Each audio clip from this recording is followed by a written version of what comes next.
So we are out location scouting right now, and a lot of the movie takes place at night on the streets, walking around on sidewalks and stuff. So we're just sort of walking down the streets, taking pictures, looking conspicuous, things like that. So Michael, what's going on now? We're not in Santa Monica anymore. No, we're not in Santa Monica anymore. We're looking around Santa Monica, we're realizing it was far too populated, and so now we're in Glendale, and it's 1 o'clock in the morning, and it's pretty dead. So this might be the location that works better.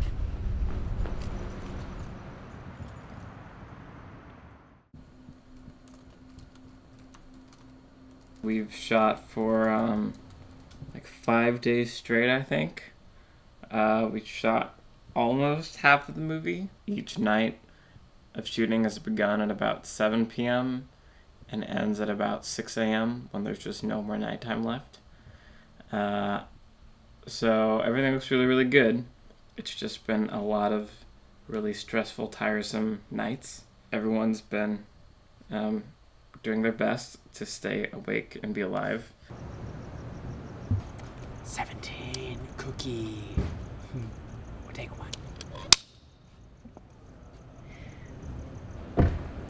Ideally, it'd be easier if it was handheld, but I sort of want to try both. It's okay. We've done like some location shooting before, so like we sort of know the drill and know how it goes. We've never done this much of it in a row. There are cars going by, and at any moment a cop could roll up and say you can't be here, or there's a train going by, or then the sprinklers come on and ruin the shot. There are no bathrooms nearby. What are you looking for? Just anywhere to go to the bathroom. It's been a new experience in all this location shooting. I thought CVS was open like all night, but nope. The way we've been getting the car shots is we have this suction mount device that has on the bottom side, it has like a suction cup that you can put on any flat surface, and you pump the air out, and then it has like an airtight seal, and on the other side it has a screw to mount the camera on.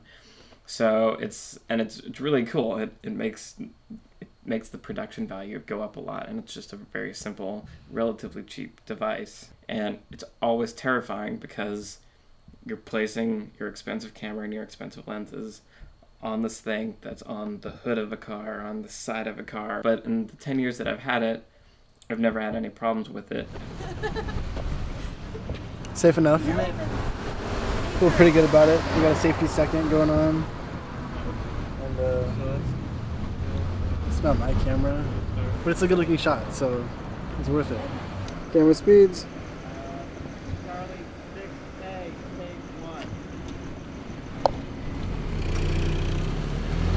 Sections of the car chase, Sophie has to be leaning out of the car and like firing a gun, which is stuff that we don't want to do in the real streets. So we decided to do it against a green screen. We'd planned on just using our big green screen sheet that we have, but Terrence Stewart, our awesome DP, had just moved into the studio and was like, hey, you guys should come by the studio, maybe we can shoot it there, it might work out really well. We got there, and it was this huge space with a huge pre-lit green screen that was in, a space big enough that we could bring the car in and have the car be against the green screen.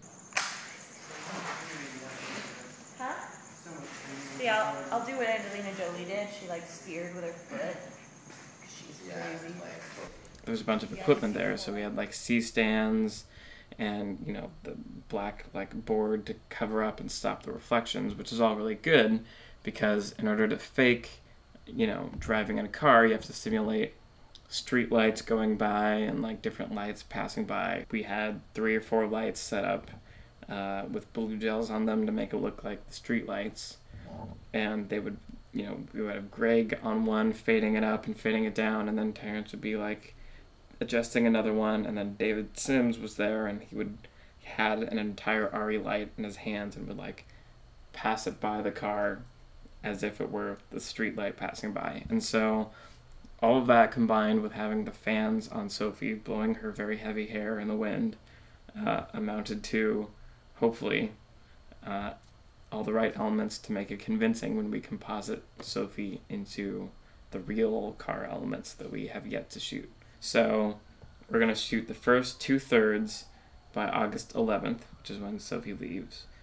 Spend the next 2.5 weeks finaling that 2/3, doing all the visual effects and all the sound effects and the music and getting that all done and ready to go, so that when she comes back we just do the final scene and then don't sleep and pump out the very end of the movie and put it all together so it's ready to go online. All the while working on FFO3, which is the movie that Alex is working on, that will be releasing October 1st.